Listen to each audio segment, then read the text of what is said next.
Salam alaikum, salam alaikum. On reprend la deuxième session de cette journée de Digital Health.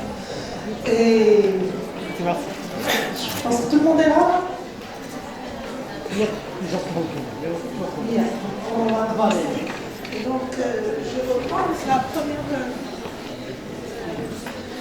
Donc, on va reprendre avec la première conférence de Dr Hakam. Je lui ai demandé de se présenter, il m'a dit c'est juste un médecin qui est passionné de la digital health. On va le découvrir ensemble. Et vous allez voir, c'est des choses impressionnantes qui se font au Maroc et dont on n'est pas au courant. Donc c'est une occasion pour s'échanger des idées, des expériences. Voilà, à vous, M. Hakam. Merci beaucoup. D'abord, je remercie les membres organisateurs de m'avoir invité pour à cet événement.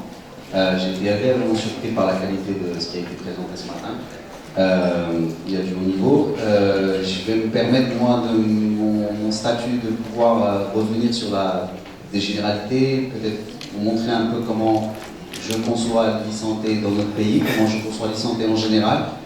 Mon travail au quotidien, c'est de fournir, de déployer, de commercialiser, de conseiller des entreprises, des mouvements, des gouvernements à travers l'Afrique pour le déploiement de programmes de e-santé. Je fais ça tous les jours. Mais j'ai une mission personnelle que je me suis donnée depuis peut-être 2 ans maintenant. Raji sait très bien de quoi je parle. C'est de vraiment démocratiser le savoir autour de la e-santé, autour de la santé digitale, pour en faire quelque chose de palpable, fonctionnel, opérationnel. Abstraction faite de tout ce qui est publié, de tout ce qui est vu. Je remercie le professeur Saïdi qui a parlé tout à l'heure du fait qu'il fallait passer au-delà en fait, de la recherche sur les documents, sur les études publiées et tout ça.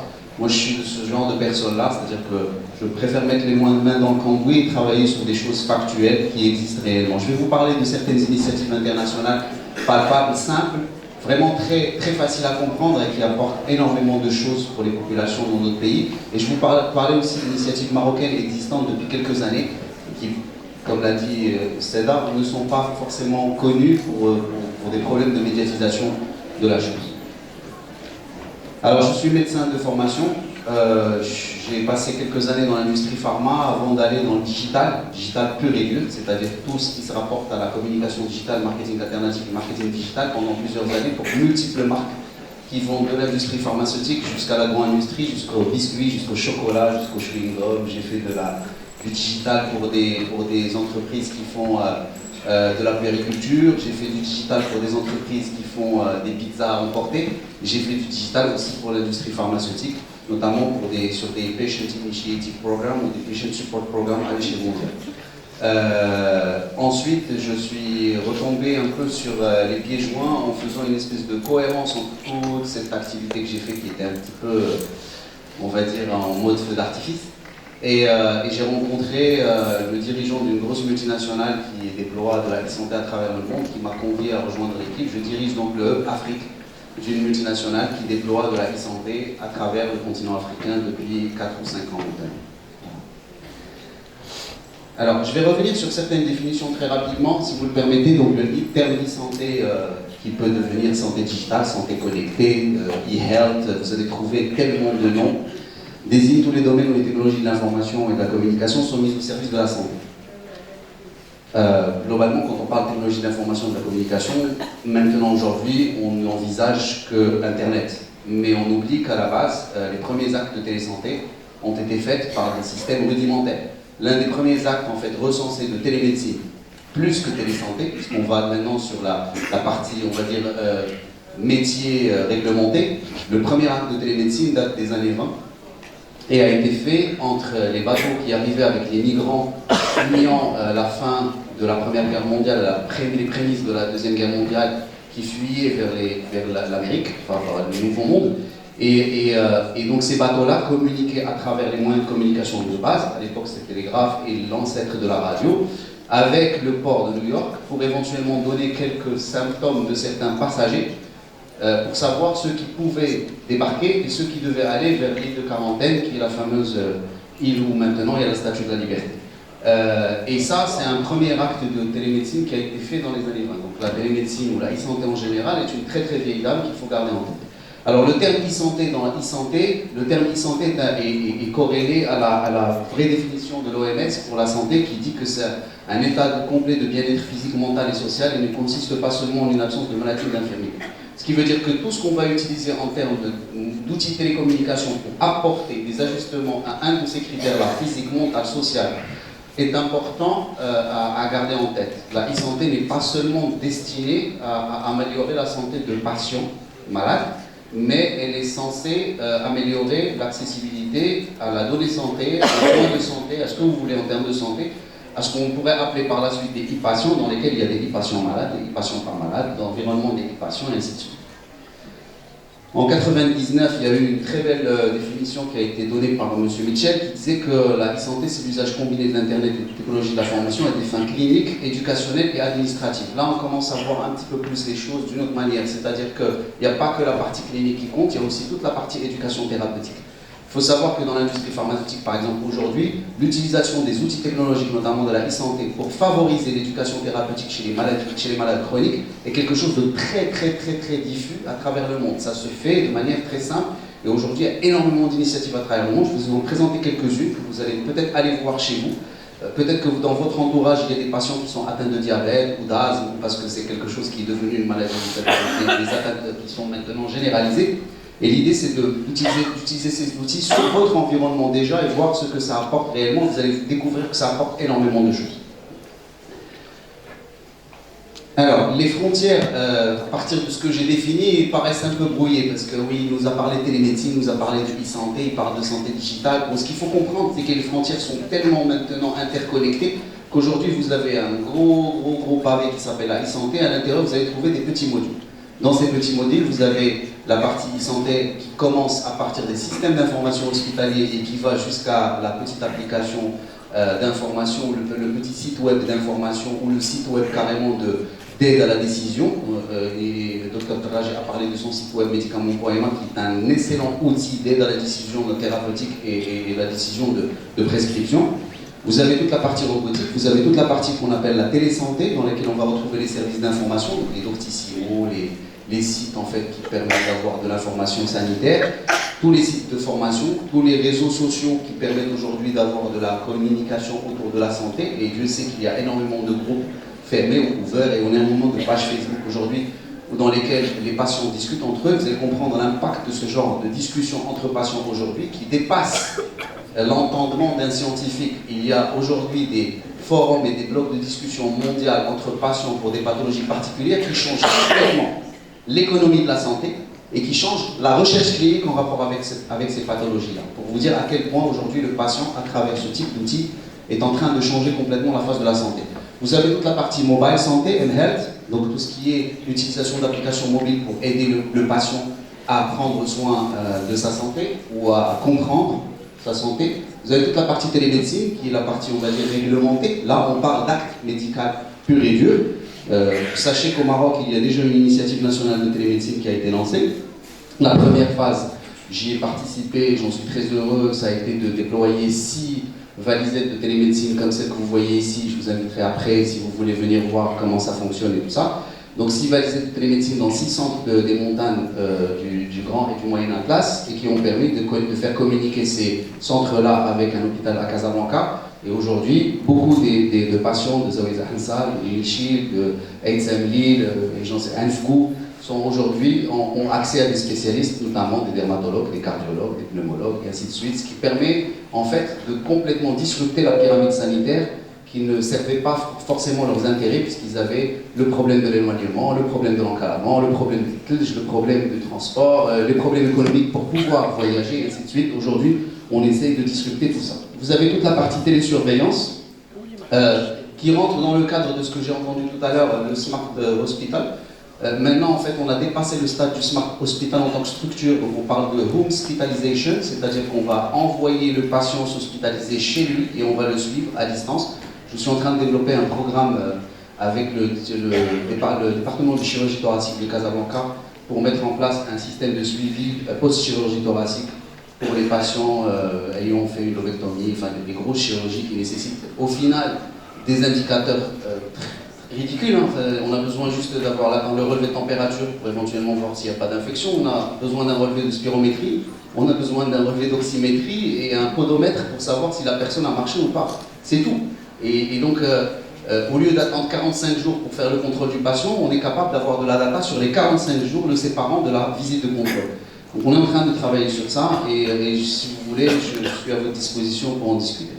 Vous avez tout ce qui est wearable, donc tout à l'heure on en a parlé, objet connecté, textile connecté. Alors, je me plais généralement à faire une cartographie beaucoup plus simple.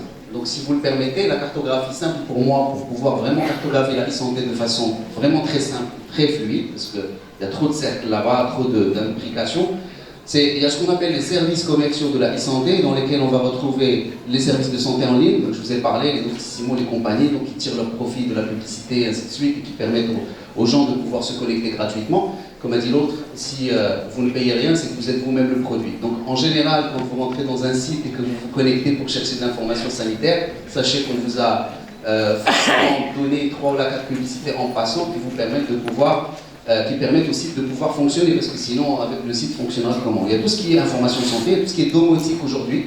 Donc vous avez tout ce qui est, par exemple, détecteur de chute pour les personnes âgées. Il y a un congrès annuel en France qui s'appelle Silver Economy Expo, qui est très intéressant pour les personnes qui pourraient éventuellement y aller. Il y a toute une partie sur la partie e-santé pour les seniors, qui est très intéressant. Vous avez, par exemple, des capteurs de mouvement qu'on installe, 4-5 capteurs qu'on installe dans la maison, dans les couloirs, ainsi de suite, et qui permettent en fait de faire un peu de machine learning sur les attitudes habituelles de la personne âgée. On sait qu'elle se réveille à 8 heures, qu'elle va d'abord aux toilettes, ensuite elle va aller à la cuisine, ensuite elle va revenir au salon et tout ça. Et donc ça emmagasine tellement de données que ça finit par profiler en fait la vie quotidienne de cette personne-là. Et puis un jour, quand cette personne-là ne fait pas le trajet comme elle a l'habitude de le faire, il y a tout de suite des alertes qui sont lancées via des outils de VOIP pour appeler la famille, appeler les médecins traitants et ainsi de suite. Parce que peut-être que cette personne a fait un malaise, peut-être qu'elle est en train de faire un AVC, peut-être qu'elle a fait une chute et ainsi de suite. Donc il y a beaucoup de choses aujourd'hui qui sont déjà développées dans ce sens.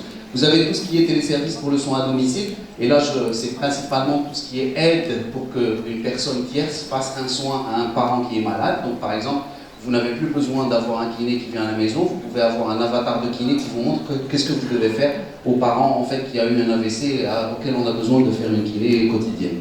Vous avez tout ce qui est coordination de métiers de la santé, donc c'est tout ce qui est plateforme de rendez-vous. Il y en a une qui fonctionne très très bien au Maroc. Et en fait, vous rentrez, vous dites je veux voir un cardiologue et on vous donne la possibilité de choisir parmi une multitude de cardiologues et de rentrer. Bon, après, la légalité de tout ça, il n'y a pas de dirigisme, est-ce que, ça dépend de l'éthique des personnes qui sont derrière cette plateforme-là. Le e-learning en santé, donc je pense que vous savez ce que c'est. Après, vous avez tout ce qu'on appelle les pratiques réglementées. Et là, on est vraiment dans de la télémédecine ou dans des télésoins infirmiers. Donc la télémédecine clinique, par exemple, est une pratique réglementée. On n'est pas sur un service commercial. Elle obéit au même texte de loi que ceux de l'exercice médical. Si l'exercice de la médecine ne doit pas être commercial, la télémédecine ne doit pas être commerciale. C'est la règle, point principal d'abord. Ensuite, vous avez tout ce qui est télésoins infirmiers, vous avez tout ce qui est télépharmacie, qui à mon sens va bientôt arriver au Maroc.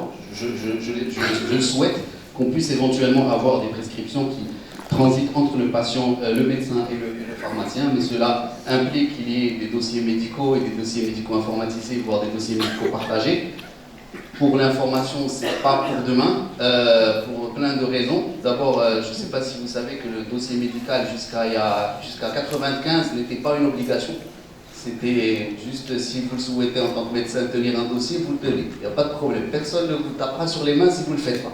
En 1995, avec la sortie de la loi 6500 sur l'assurance maladie obligatoire, le dossier médical est devenu une obligation légale et pénale. Adoula. C'est le 95 قبل داكشي علاش vous pouvez faire des recherches rétrospectives, vous ne trouvez rien du tout.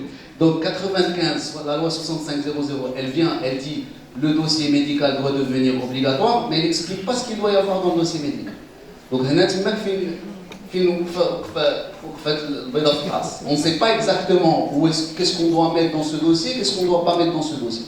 Et donc si vous imaginez, vous qui êtes dans la technologie, imaginez que vous avez chaque clinique qui opère avec un système d'information indépendant, chaque hôpital qui choisit sa solution au gré de ses humeurs, Bonjour, pour l'interopérabilité, on se parle en plus. Alors après, vous avez les pharmacies aussi qui ont leur propre système de gestion. Bon, il y a peut-être quelques opérateurs aujourd'hui qui sont en train maintenant de s'installer correctement sur le national pour avoir une espèce de cohérence chez tous les pharmaciens. Mais à mon avis, ça va être très dur de mettre en place ça.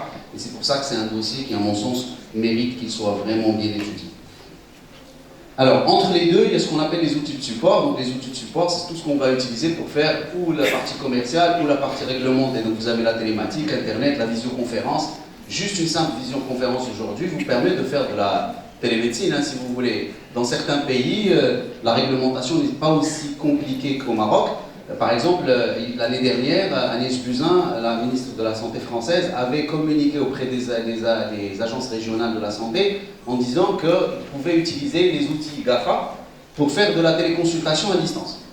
Ce qui peut paraître super, parce qu'on dit « ouais, super, ça va démocratiser la téléconsultation ». Mais bon, il y a des gens comme moi qui sont un peu sceptiques par rapport à ça. Vu que j'ai travaillé dans le digital et que j'ai vendu un peu de digital, je sais toute la sournoiserie qu'il y a dans les digitales, chez les GAFA, et je me pose des questions. Si demain on commence à utiliser un produit comme Facebook Messenger, ou Skype, ou Google Hangout, ou n'importe lequel, pour faire de la téléconsultation, on va juste prendre une seconde et on va imaginer la chose ensemble. Vous avez un compte sur Facebook.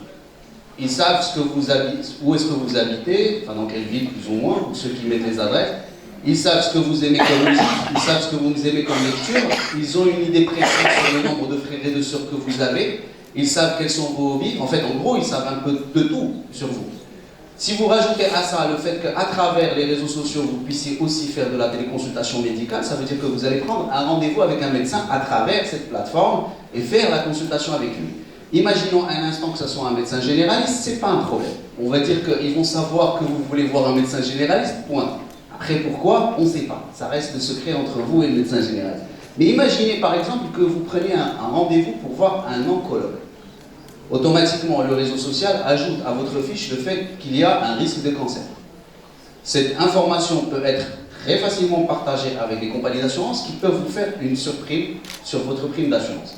Et c'est là où, à un moment donné, on se dit que tout ça, c'est bien beau, toute cette e-santé, tout ça. Mais derrière, la question tout à l'heure, est-ce que ça va remplacer l'homme? J'espère pas. J'espère pas. Parce que si ça remplace l'homme, ça c'est clair qu'à ce moment-là, on va se retrouver dans cet exemple-là. L'homme est le seul garant de l'équité, de l'éthique et de la responsabilité à ce niveau-là, comme a dit le professeur Hassouni tout à l'heure. Alors, d'un côté, vous avez les services commerciaux qui font ce qu'on appelle de la recherche industrielle, et je peux vous en parler pendant longtemps, mais bon, on n'a pas trop le temps, malheureusement, mais on fait beaucoup de recherches à ce niveau-là, sur des services, on rajoute tout le temps des trucs, on crée ce qu'on appelle des outils d'hameçonnage, des hooks. On va créer par exemple un symptôme checker, qui est un algorithme d'intelligence artificielle qui permet aux gens de rentrer un certain nombre de symptômes et avoir des diagnostics, et on va vous l'offrir gratuitement. Et vous allez dire, oh, super, j'ai un outil gratuit. Ça s'appelle un hook. Mais après, on vous rattrape dans la plateforme et vous ne ressortez plus de notre plateforme. Donc on va faire du tunneling, on va vous ramener chez nous. Et donc il y a beaucoup de choses à dire sur la R&D à ce niveau-là. Sur la partie télémédecine, donc la partie réglementée de la e-santé, on parle de recherche clinique. Donc vous allez trouver beaucoup de choses qui sont faites, par exemple, sur la gestion de l'AVC, sur la gestion de l'Alzheimer.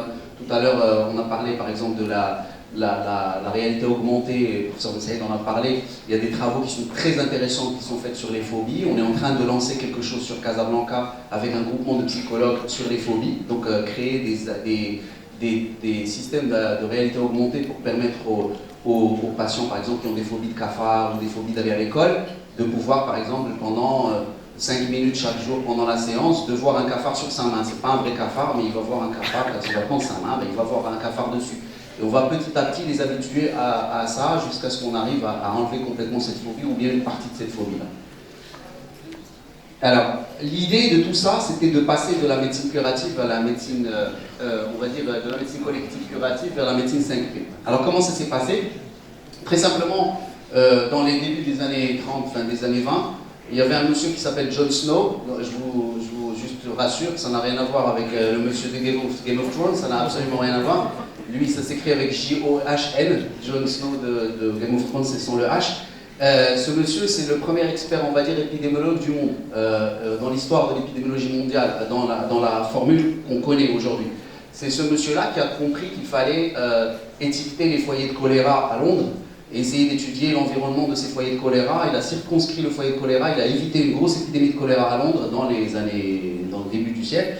Et c'est grâce à lui aujourd'hui qu'on sait ce que c'est que l'épidémiologie, qu'on sait ce que c'est que les facteurs extrinsèques, intrinsèques, les déterminants de la santé, enfin ainsi de suite.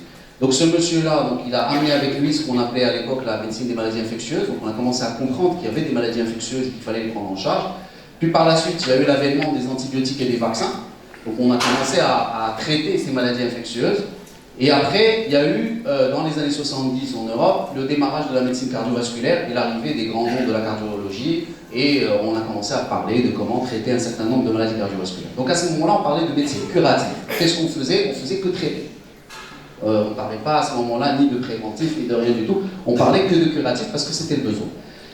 C'était l'ère de l'hygiène et de la pharmacologie, donc l'épidémiologie, l'hygiène et la prescription de médicaments. Puis par la suite, vers le début des années 2000, on arrive à ce qu'on appelle l'oncologie personnalisée, la génomique, enfin tout ce dont on a entendu parler tout à l'heure. Sont arrivés dessus une autre couche, ce qui est la télémédecine, les objets connectés, la big data, l'IA, le GAFA, les NABC, tout ce qui est nanotechnologie, biotechnologie, et ainsi de suite. Et c'est là où on a commencé à parler de médecine 5P. Alors, vous allez trouver beaucoup d'écrits sur la médecine 4P, mais bon, la 5P, pour moi, elle est beaucoup plus intéressante parce qu'il y a un petit truc supplémentaire qui, à mon sens, ne doit pas être laissé à l'abandon. La médecine 4P, quand vous allez lire les documents de l'OMS et machin, on va vous dire elle est prédictive, préventive, personnalisée et participative.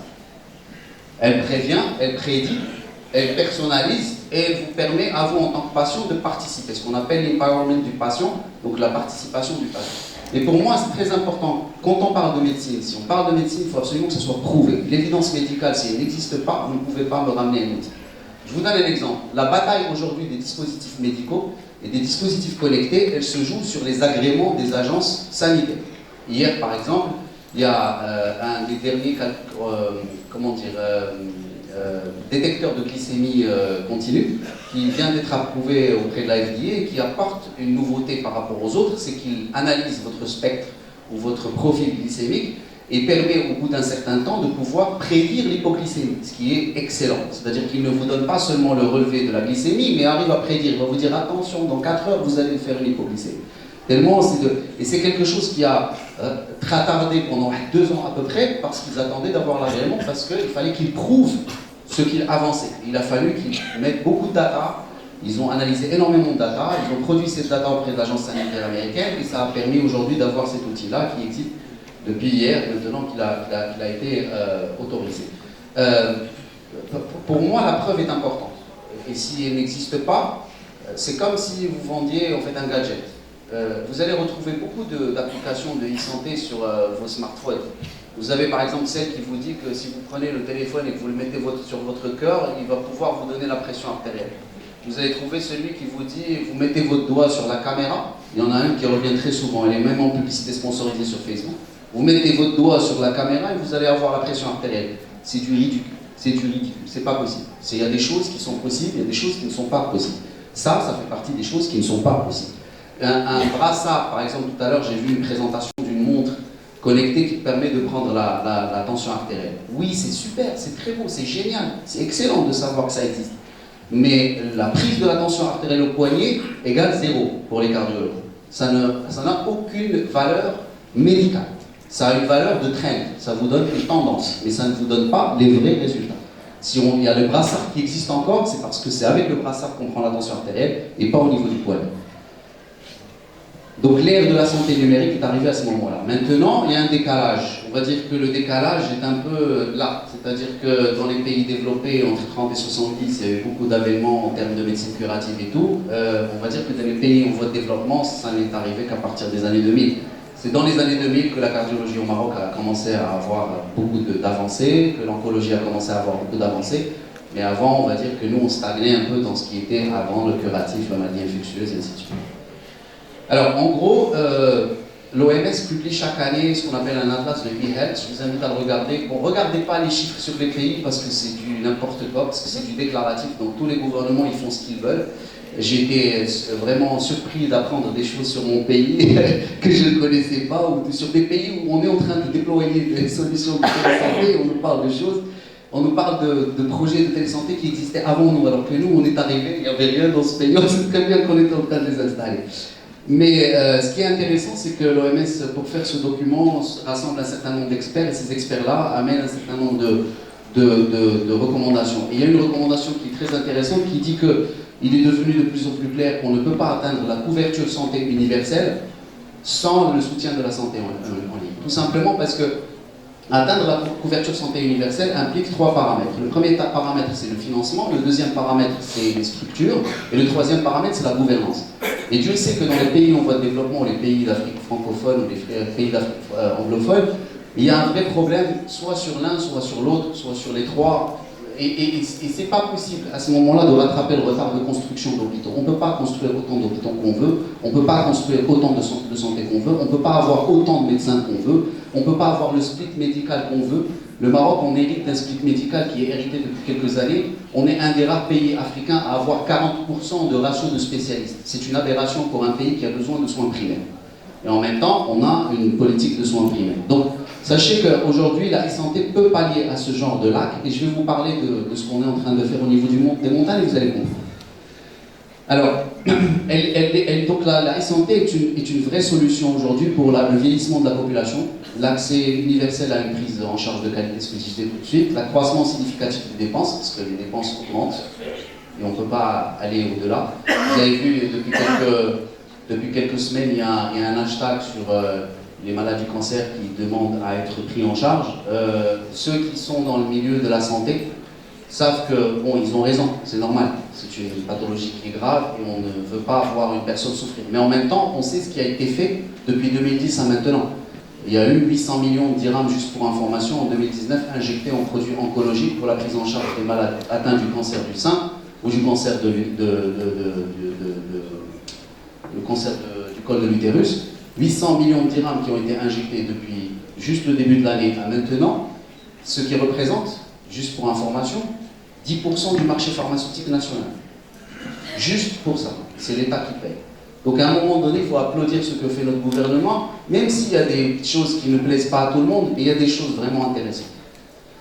Alors l'explosion des maladies chroniques va faire qu'on a besoin de faire plus de suivi aux patients, et on ne peut pas se permettre à chaque fois de demander à une vieille dame qui habite en montagne de descendre, de faire 3 heures de route escarpée, prendre le métro, venir chercher où habiter pendant 2 jours, attendre son rendez-vous, rentrer voir le cardiologue, lui faire la mesure de tension et lui dire après bon tout va bien, vous continuez votre traitement. Ah mon Dieu, mais on peut faire ça à distance.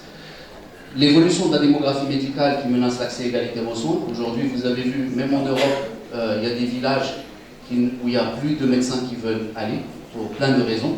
Alors nous, on a encore plus de raisons dans notre pays, pour des raisons de marginalisation, de fonds, de financement, enfin de moyens, de structures, enfin il y a plein de choses. Après, oui, cette citoyenneté mise à part et machin, mais il y a vraiment des réalités qu'il faut se garder en tête.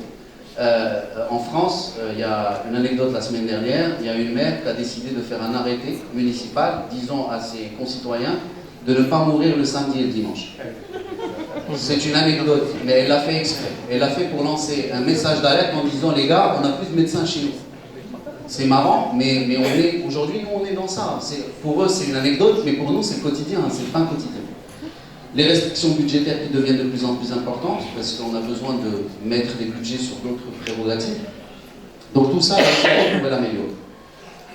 Maintenant, malheureusement, la e-santé est restée longtemps sous-exploitée, même si, durant les années 2000, un certain nombre de pays nordiques avaient déjà des systèmes d'ordonnance électronique, des portails nationaux d'information sur la santé en ligne, des dossiers de patients numérisés, mais n'empêche que même en France, par exemple, ce n'est qu'en 2018 qu'ils ont eu les premiers, on va dire, prémices d'une vraie télémédecine réglementée, où il y a eu l'acceptation de remboursement des téléconsultations, la création d'une réglementation spécifique, le split en agence régionale.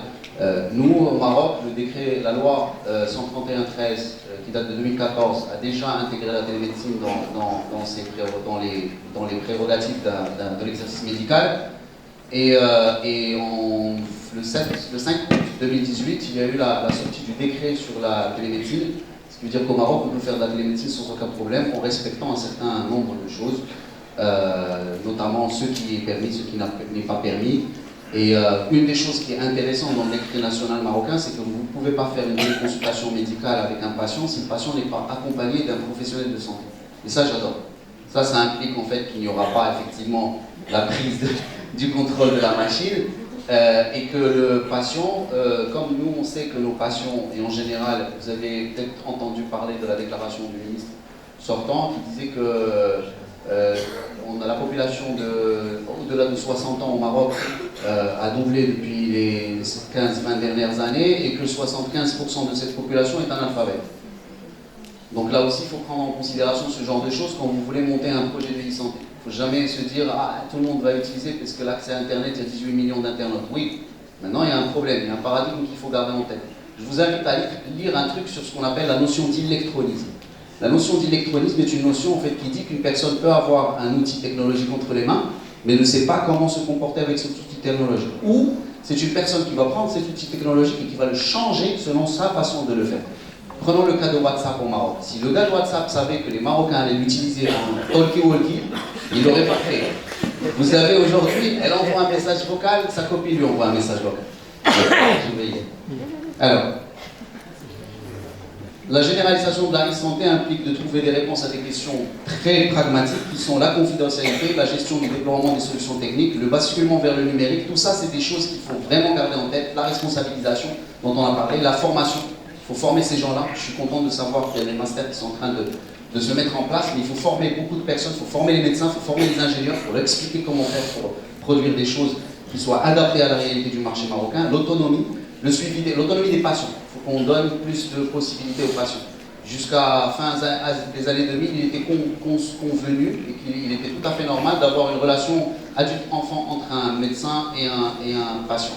C'est-à-dire que le médecin qui est et le patient il dit oui. Aujourd'hui, ce n'est plus le cas, c'est pas possible. Dans le cadre des maladies chroniques, il faut que vous ayez une relation adulte-adulte. Et donc il faut qu'on autonomise le patient beaucoup plus, et peut-être que la e-santé apportera cette possibilité. Très rapidement, cela implique le fait qu'on commence à parler de e-patient. Le e-patient est un patient qui se donne le pouvoir en s'impliquant, en s'éduquant et en se donnant les moyens de faire face à cette situation de santé, qu'il soit malade ou qu'il ne le soit pas. C'est une définition qui date des années 80, des débuts d'Internet aux États-Unis. Puis ensuite, il y a eu l'arrivée d'un monsieur qui s'appelle Dave de Bronckhart, qu'on appelle aussi e-patient Dave. Vous pouvez aller chercher sur cette personne. C'est une personne qui a changé complètement la face de l'usage de la e-santé par les patients. C'est un monsieur qui a été atteint d'un cancer de la prostate en 2007, qui a décidé de créer un blog et de parler de son expérience avec le cancer de la prostate et le traitement sur un blog. Il y a eu un acharnement, mais alors massif, de personnes qui sont venues directement sur ce blog-là, qui ont commencé à converser, et grâce à la création de cette communauté, toute la face de la recherche clinique sur la prostate et les traitements de la prostate a changé de 2007 à maintenant. C'est grâce à ce monsieur-là qui a créé en fait un outil simple de communication entre différentes personnes. Donc l'influence aujourd'hui des communautés en ligne peut se faire sur la recherche clinique, sur les connaissances médicales et sur l'économie de santé. Ça peut même changer complètement le modèle de financement. Alors, quand je vous prie de conclure. J'ai encore rien dit. Qu'est-ce que vous voulez que je vous dise? Bon, je vais passer tout ça, je vais aller directement vers les initiatives. Comme ça, je vais... donc, rapidement, si vous voulez, vous pouvez récupérer la présentation chez le comité d'organisation. Ça, c'est un schéma qui est super intéressant. C'est un schéma de disruption, en fait, du parcours de soins. En haut, vous avez un parcours de soins traditionnel et en bas, vous avez un parcours de soins dans lequel vous pouvez impliquer des choses qui sont en rapport avec la santé connectée. Donc tous les pavés bleus foncés, c'est des outils que vous pouvez développer, vous, en tant que futur lauréat de diplôme de MedTech et de biotech. Alors, je vais passer. Alors, première initiative que je voudrais vous montrer, c'est un simple, ce qu'on appelle un serious game, un simple mini-jeu qui s'appelle Corpus Gang. En fait, c'est très simple. C'est un jeu qui permet à des enfants, à des jeunes de 12 à 18 ans, de pouvoir... prendre en considération en fait, les événements qui leur arrivent dans la vie, notamment la gestion du stress, le harcèlement, enfin un certain nombre de choses, et ça a beaucoup d'impact sur la santé mentale des jeunes de cet âge-là. Vous avez un autre outil qui s'appelle YOLO, YOLO comme You Only Live Once, c'est-à-dire vous vivez qu'une fois, qui est un outil en fait qui permet de gérer les soirées de beuverie. Les jeunes sortent, ils veulent boire de l'alcool, donc en fait c'est une application qui permet, au hasard, de tirer une personne qui ne devra pas boire, ensuite elle donne des indications, des conseils pour ne pas boire, elle explique ce que c'est que le binge drinking, c'est-à-dire boire jusqu'à tomber, ce genre de choses, et ça a vraiment eu beaucoup d'impact sur les populations, ça le fait pratiquement à tous les lycéens dans certains pays d'Europe. Vous avez des dispositifs de suivi connectés comme l'Oxivia, en fait, qui est un verre connecté qui permet de quantifier le niveau d'hydratation des sujets âgés dans les EHPAD, dans les établissements de soins pour personnes âgées. Et en fait, chaque fois qu'il va boire, donc on va regarder ça derrière. Vous avez le patient amélioré, vous l'avez vu tout à l'heure, on en a parlé, donc les prothèses aujourd'hui qui obéissent aujourd'hui à l'influx nerveux. Vous avez des outils comme celui qui est juste là, qui permet en fait de pouvoir nourrir. Donc c'est juste une espèce de cuillère robotisée qui permet à les gens qui n'ont pas de bras de pouvoir se nourrir, ce qui améliore en fait leur autonomie. Vous avez aussi le robot infirmier, ça c'est nouveau, ça vient d'être lancé en Europe. En France déjà, ils ont dans une région, ils ont déjà lancé ça. C'est rien, c'est de la géolocalisation. Le dossier médical patient et on lâche un robot qui va aller passer de chambre en chambre pour donner les traitements en fonction de ce qu'il a dans les lattes. Vous avez toute la partie, le robot conversationnel, parce qu'on a découvert que pour les sujets âgés, si une conversation n'est pas faite, ils perdent de spasticité neuronale et donc en fait ils vont faire des démences. Donc on va leur donner un robot qui va parler avec eux tout le temps. Et vous avez tout ce qui est télédialyse. Il faut savoir que c'est quelque chose qui date depuis Mathusalem. Les néphrologues ont été les premiers à utiliser les produits de télémédecine et de e-santé. Alors rapidement, je vous invite à aller le voir, ça s'appelle asthme0.fr. Il faut aller voir ce site-là si vous avez de la famille qui est asthmatique. C'est un super outil qui permet vraiment de montrer aux gens comment gérer leur asthme au quotidien. Alors il y a deux choses, il y a un chatbot, mais il y a en même temps plein d'informations en portail, et vous avez au milieu vous avez une vidéo, et en fait c'est un scénario interactif. Vous choisissez de mener le scénario où vous voulez. C'est-à-dire qu'ils ont filmé énormément de scénarios possibles, et vous choisissez. Vous vous réveillez, vous faites ça, vous faites pas ça, ils vous donnent à choisir à chaque fois, et vous choisissez. Et c'est un super outil éducatif. Donc allez-y, franchement, et donnez-le à vos proches qui sont asthmatiques. Vous avez la même chose sur la partie diabète, Sanofi fait un grand effort sur le diabète, il y a énormément d'outils d'informations sur le diabète. Ils sont même allés jusqu'à développer des bandes dessinées en format numérique pour les diabétiques jeunes sur le diabète insulino-dépendant et le diabète non insulino-dépendant. C'est vraiment des outils qui sont très intéressants et l'industrie pharma a compris qu'elle pouvait tirer vraiment profit de la e-santé. Le Diabnext, en fait, qui est on va dire un checker de traitement à l'insuline. Donc vous avez la glycémie qui passe sur le téléphone en même temps, ça régule en fait l'apport en insuline que vous donnez, vous devez donner. Pour les professionnels, vous avez MSD qui a un manuel MSD pour les professionnels, donc vous pouvez rentrer dedans, il y a plein de sujets médicaux. Et ça, c'est intéressant aussi à aller voir, donc c'est libre d'accès. Ça fait partie des hooks dont je vous ai parlé, ça fait partie de notre groupe, ça s'appelle MedicTalk, c'est le premier symptôme checker qui a été validé cliniquement au monde. C'est-à-dire que si vous rentrez dessus, vous mettez les symptômes que vous avez, il va vous donner 10 itérations de 10 diagnostics différents, donc un vrai diagnostic plus 9 diagnostics différentiels.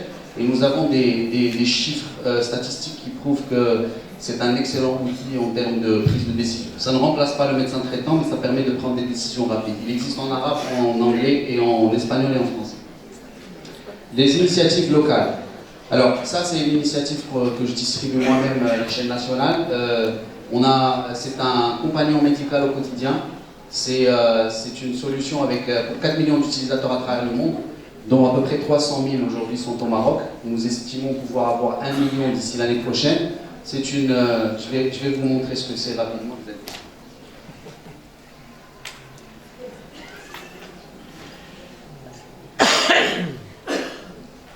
Malheureusement pas de sang, mais en tout cas c'est très simple, c'est juste une application qui vous permet de rentrer en contact avec le médecin et de demander un conseil par rapport à une situation, quel que soit l'endroit où vous êtes. Il y a un back-office médical qui répond à vos besoins et qui vous dit exactement ce que vous pouvez faire, ce que vous ne pouvez pas faire. Ça ne remplace pas encore une fois le médecin traitant, ce n'est pas un service d'urgence, mais c'est un service qui permet aux gens de lever les doutes médicaux.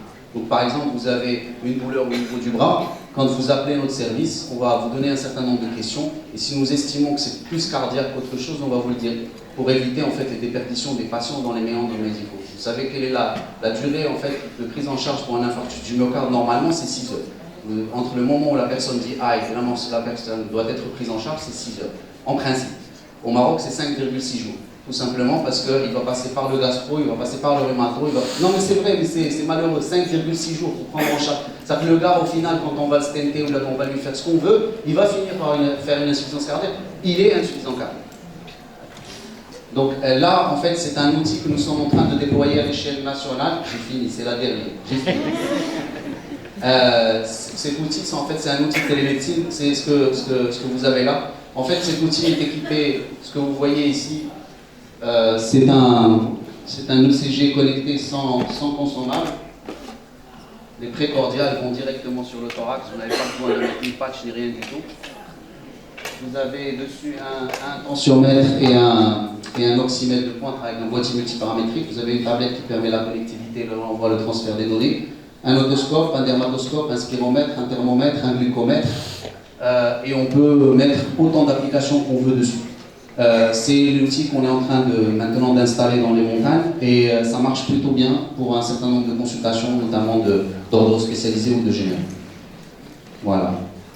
En conclusion, je suis désolé, j'aurais voulu prendre un peu plus de temps, mais la e-santé s'inscrit dans la perspective d'une culture participative. Pour moi, ne faites pas de la télésanté ou de la e-santé dans votre laboratoire tout seul.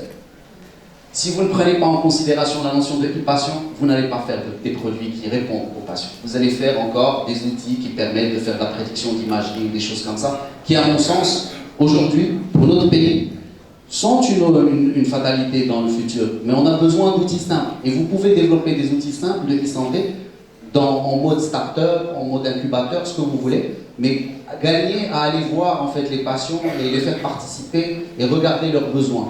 Demandez-leur c'est quoi vos unmet medical needs à vous, de quoi vous avez besoin. Ne développez pas des choses juste pour les développer. En gros, l'usager patient doit être placé au centre de la prévention et du soin, il ne doit pas rester seul. Et au final, le principal enjeu sera d'établir un cadre de sécurité, de qualité, de fiabilité, des critères d'efficacité et surtout n'oubliez pas ce que je vous ai dit tout à l'heure, prouver. Il faut absolument qu'il y ait de la preuve médicale. Si vous voulez que votre produit réussisse, il faut absolument que vous travailliez sur des évidences médicales, bien entendu après avoir créé votre minimum viable product, après l'avoir mis entre les mains de l'utilisateur. Merci beaucoup. Merci, Dr Marwan Hakam. C'était tellement passionnant qu'on n'a pas vu le temps passer. Malheureusement, on est pris par le temps. Et puis, moi qui suis pédiatre, je commence à être jalouse de cette machinerie, à avoir même peur de l'avenir de notre métier. Bon, on discutera. Je passe la parole à ma collègue Dr Drelly pour nous présenter la suite. Voilà. La discussion, on va la garder à la fin.